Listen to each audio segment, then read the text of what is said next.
Hi, welcome to this video. इस video में हम देखेंगे NCERT class 6 history our past first के बारे में। उसमें चैप्टर फर्स्ट है what, where, how and when. तो हम पहले इंट्रोडक्शन देख लेते हैं कि इस चैप्टर में हम क्या क्या पढ़ेंगे।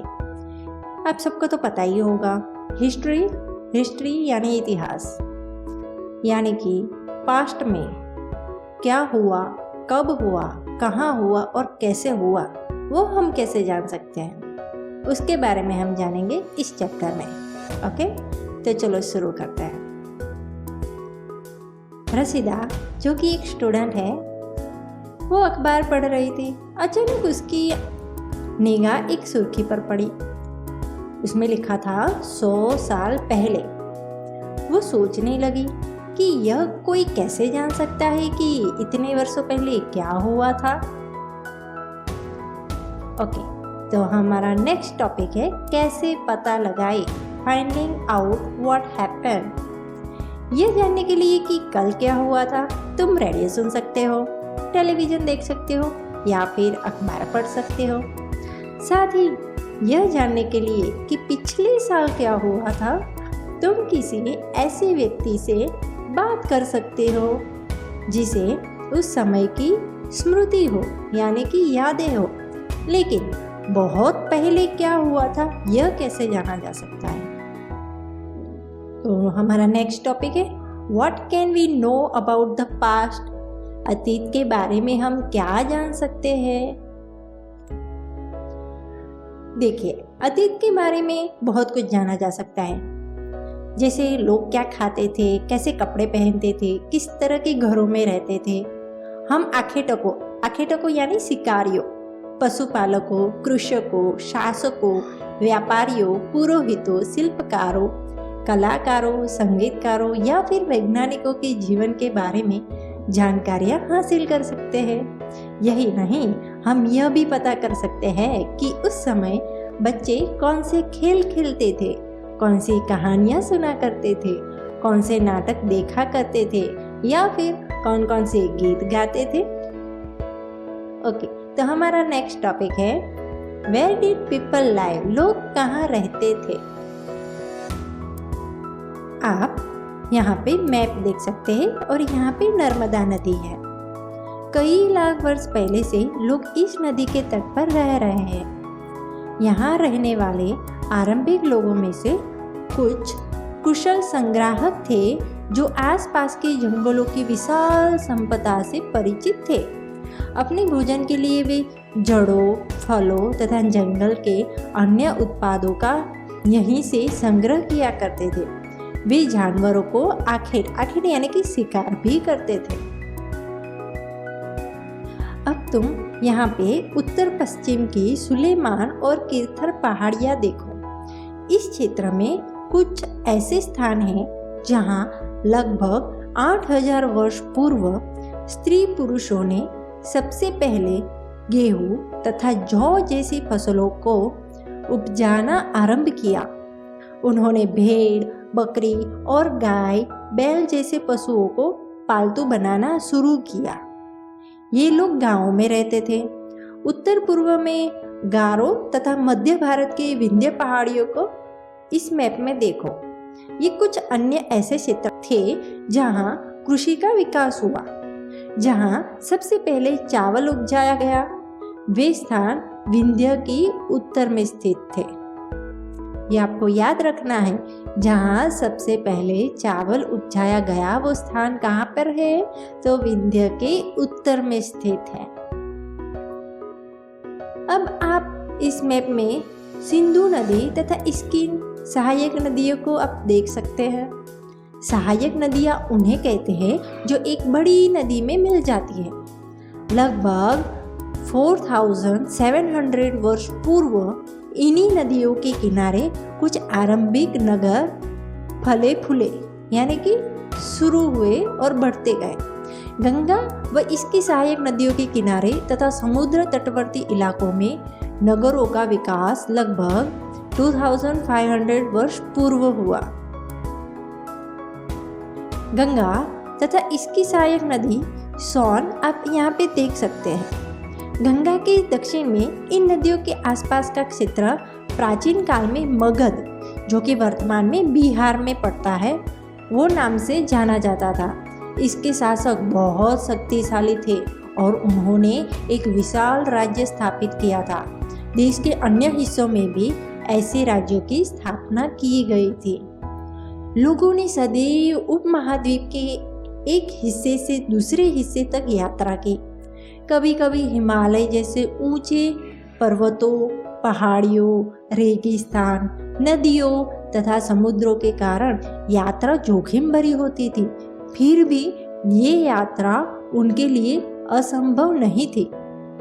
अतः कभी लोग काम की तलाश में तो कभी प्राकृतिक आपदाओं के कारण एक स्थान से दूसरे स्थान जाया करते थे। कभी कभी सेनाएं दूसरे क्षेत्रों पर विजय हासिल करने के लिए जाती थी। इसके अतिरिक्त व्यापारी कभी काफिले में तो कभी जहाजों में अपने साथ मूल्यवान वस्तुएं लेकर एक स्थान से दूसरे स्थान जाते रहते थे। धार्मिक गुरु लोगों को शिक्षा और सलाह देते हुए एक गांव से दूसरे गांव तथा एक कस्बे से दूसरे कस्बे जाया करते थे। कुछ लोग नए और रोचक स्थानों को खोजने की चाह में उत्सुकतावश भी यात्रा किया करते थे। इन सभी यात्राओं से लोगों को एक दूसरे के विचारों को जानने का अवसर मिला। आज लोग यात्राएं क्यों करते हैं? एक बार फिर से आप मैप में देखिए। पहाड़ियाँ, पर्वत और समुद्र इस उपमहाद्वीप की प्राकृतिक सीमा का निर्माण करते हैं। हालांकि लोगों के लिए इन सीमाओं का पार करना आसान नहीं था। जिन्होंने ऐसा चाहा वे ऐसा कर सके। वे पर्वतों की ऊंचाई को छू सके तथा गहरे समुद्र को पार कर सके। उपमहाद्वीप के बाहर से भी कुछ लोग यहाँ आए और यहीं बस गए। लोगों के इस आवागमन ने हमारी सांस्कृतिक परंपराओं को समृद्ध किया। कई 100 वर्षों से लोग पत्थर को तराशने, संगीत रचने और यहाँ तक कि भोजन बनाने के नए तरीकों के बारे में एक दूसरे के विचारों को अपनाते रहे हैं। अब हम देखते हैं कि हमारे देश का नाम कैसे पड़ा। देखिए, अपने देश के लिए हम प्रायः इंडिया तथा भारत जैसे नामों का प्रयोग करते हैं। इंडिया शब्द इंडस शब्द से निकला है। अपने एटलस में ईरान और यूनान का पता लगाओ। लगभग 2500 वर्ष पूर्व उत्तर पश्चिम की ओर से आने वाले ईरानियों और यूनानियों ने सिंधु को हिंदोस अथवा इंदोस और इस नदी के पूर्व में स्थित भूमि प्रदेश को इंडिया कहा। भारत नाम का प्रयोग उत्तर पश्चिम में रहने वाले लोगों के एक समूह के लिए किया जाता था। इस समूह का उल्लेख संस्कृत के आरंभिक लगभग 3500 वर्ष पुरानी कृति ऋग्वेद में भी मिलता है। बाद में इसका प्रयोग देश के लिए होने लगा। अब हम देखेंगे कि अतीत के बारे में हम कैसे जान सकते हैं। अतीत की जानकारी हम कई तरह से प्राप्त कर सकते हैं। इनमें से एक तरीका अतीत में लिखी गई पुस्तकों को ढूंढना और पढ़ना है। ये पुस्तकें हाथ से लिखी होने के कारण पांडुलिपि कही जाती है। अंग्रेजी में पांडुलिपि के लिए प्रयुक्त होने वाला मैन्युस्क्रिप्ट शब्द लैटिन शब्द मैनु, जिसका अर्थ हाथ है, उससे निकला है। ये पांडुलिपियां प्रायः ताड़पत्र अथवा हिमालय क्षेत्र में उगने वाले भुर्ज नामक पेड़ की छाल से विशेष तरीके से तैयार भोजपत्र पर लिखी मिलती है। ये पांडुलिपि लगभग 1000 वर्ष पहले लिखी गई थी। किताब बनाने के लिए ताड़ के पत्तों को काटकर उनके अलग अलग हिस्सों को एक साथ बांध दिया जाता था। भुर्ज पेड़ की छाल से बनी ऐसी ही एक पांडुलिपि को तुम यहाँ देख सकते हो। इतने वर्षों में इनमें से कई पांडुलिपियों को कीड़ों ने खा लिया तथा कुछ नष्ट कर दी गई। फिर भी ऐसी कई पांडुलिपियां आज भी उपलब्ध हैं। प्रायः ये पांडुलिपियां मंदिरों और विहारों में प्राप्त होती है। इन पुस्तकों में धार्मिक मान्यताओं व व्यवहारों, राजाओं के जीवन, औषधियाँ तथा विज्ञान आदि सभी प्रकार के विषयों की चर्चा मिलती है। इनके अतिरिक्त हमारे यहाँ महाकाव्य, कविताएं तथा नाटक भी है। इनमें से कई संस्कृत में लिखे हुए मिलते हैं, जबकि अन्य प्राकृत और तमिल में है। प्राकृत भाषा का प्रयोग आम लोग करते थे। हम अभिलेखों का भी अध्ययन कर सकते हैं। ऐसे लेख पत्थर अथवा धातु जैसी अपेक्षाकृत कठोर सतह पर उत्कीर्ण किए गए मिलते हैं। कभी कभी शासक अथवा अन्य लोग अपने उपदेशों को इस तरह उत्कीर्ण करवाते थे ताकि लोग उन्हें देख सके, पढ़ सके तथा उनका पालन कर सके। कुछ अन्य प्रकार के अभिलेख भी मिलते हैं जिनमें राजाओं तथा रानियों सहित अन्य स्त्री पुरुषों ने भी अपने कार्यों के विवरण उत्कीर्ण करवाए हैं। उदाहरण के लिए प्रायः शासक लड़ाइयों में अर्जित विजयों का लेखा जोखा रखा करते थे। यहाँ पे आप इमेज में देख सकते हैं लगभग 2250 वर्ष पुराना यह अभिलेख वर्तमान अफगानिस्तान के कंधार से प्राप्त हुआ है। यह अभिलेख अशोक नामक शासक के आदेश पर उत्कीर्ण करवाया गया था। जब हम कुछ लिखते हैं तब हम किसी लिपि का प्रयोग करते हैं। लिपियां अक्षरों अथवा संगीतों से बनी होती है। जब हम कुछ बोलते अथवा पढ़ते हैं तब हम एक भाषा का प्रयोग करते हैं। यह अभिलेख इस क्षेत्र में प्रयुक्त होने वाली यूनानी तथा अरामेइक नामक दो भिन्न लिपियों तथा भाषाओं में है।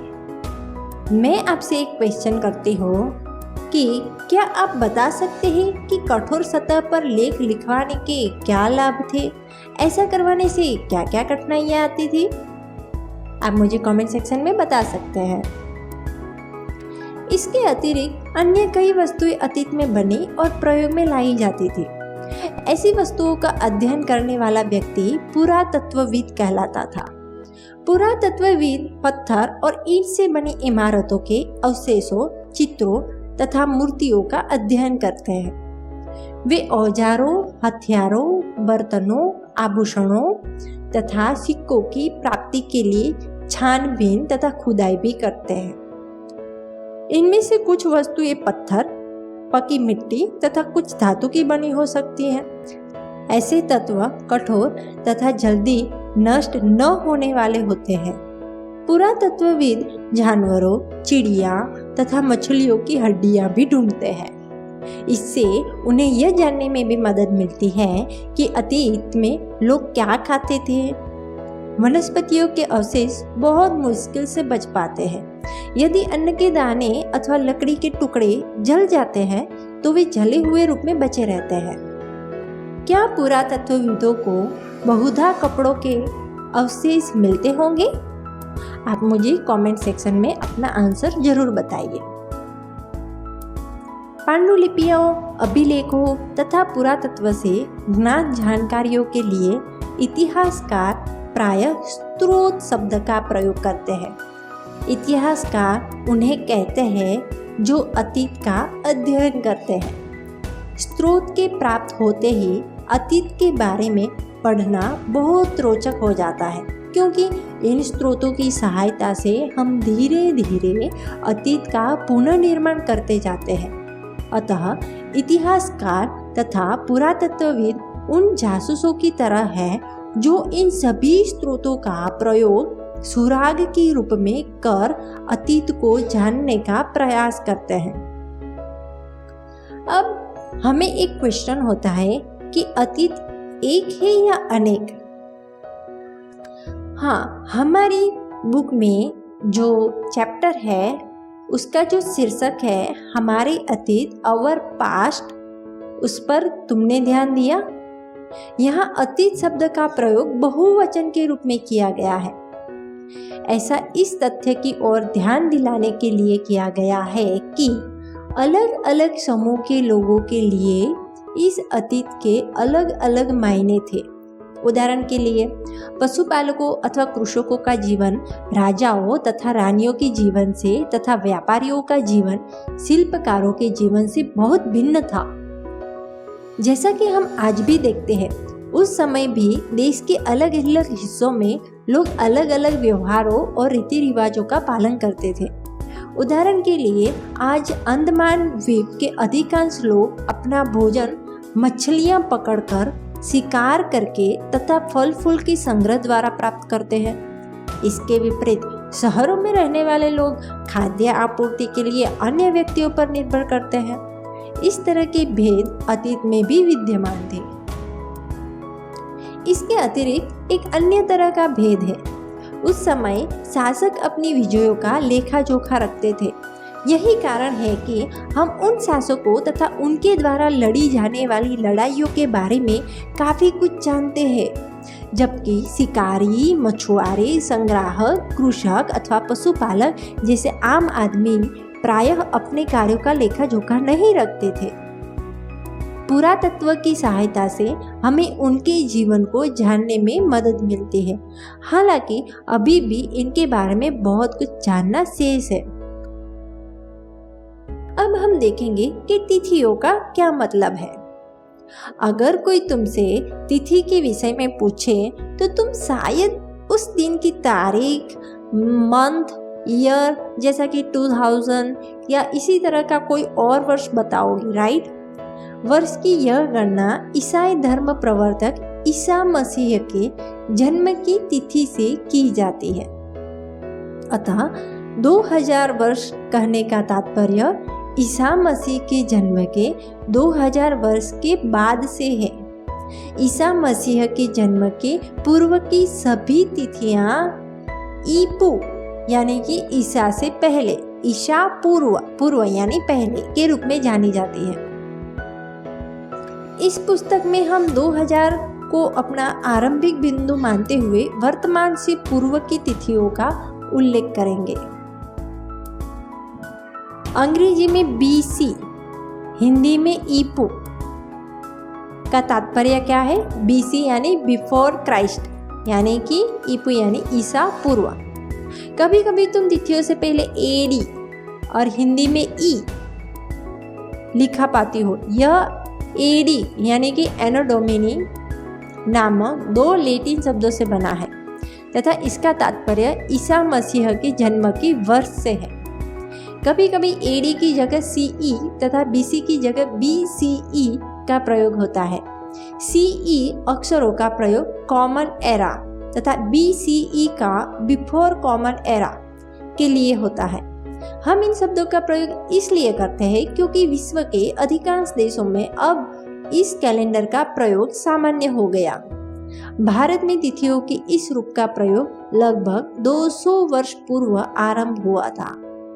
कभी कभी अंग्रेजी के BP अक्षरों का प्रयोग होता है जिसका तात्पर्य है बिफोर प्रेजेंट यानी कि वर्तमान से पहले। जैसा कि हमने पहले पढ़ा, अभिलेख कठोर सतहों पर उत्कीर्ण करवाए जाते हैं। इनमें से कई अभिलेख कई 100 वर्ष पूर्व लिखे गए थे। सभी अभिलेखों में लिपियां और भाषाओं का प्रयोग हुआ है। समय के साथ साथ अभिलेखों में प्रयुक्त भाषाओं तथा लिपियों में बहुत बदलाव आ चुका है। विद्वान यह कैसे जान पाते हैं कि क्या लिखा था? इसका पता अज्ञात लिपि का अर्थ निकालने की एक प्रक्रिया द्वारा लगाया जा सकता है। इस प्रकार से अज्ञात लिपि को जानने की एक प्रसिद्ध कहानी उत्तरी अफ्रीकी देश मिस्र से मिलती है। लगभग 5000 वर्ष पूर्व यहाँ राजा रानी रहते थे। मिस्र के उत्तरी तट पर रोशिटा नाम का एक कस्बा है। यहाँ से एक ऐसा उत्कीर्णित पत्थर मिला है जिस पर एक ही लेख 3 भिन्न भिन्न भाषाओं तथा लिपियों, यूनानी तथा मिस्री लिपि के 2 प्रकारों में है। कुछ विद्वान यूनानी भाषा पढ़ सकते थे उन्होंने बताया कि यहाँ राजाओं तथा रानियों के नाम एक छोटे से फ्रेम में दिखाए गए हैं। इसे कारतूस कहा जाता है। इसके बाद विद्वानों ने यूनानी तथा मिस्री संकेतों का अगल बगल रखते हुए मिस्री अक्षरों की समानार्थक ध्वनियों की पहचान की। जैसा कि तुम देख सकते हो, यहाँ एल अक्षर के लिए शेर तथा ए अक्षर के लिए चिड़िया के चित्र बने हैं। एक बार जब उन्होंने यह जान लिया कि विभिन्न अक्षर किनके लिए प्रयुक्त हुए हैं, तो वे आसानी से अन्य अभिलेखों को भी पढ़ सके। हमारा चैप्टर यहाँ पे खत्म हुआ। आपको कोई भी क्वेश्चन है तो आप मुझे कमेंट सेक्शन में ज़रूर बताइए और ये वीडियो अपने फ्रेंड को भी शेयर कीजिए। प्लीज़ सब्सक्राइब करना ना भूलिए। Thanks for watching.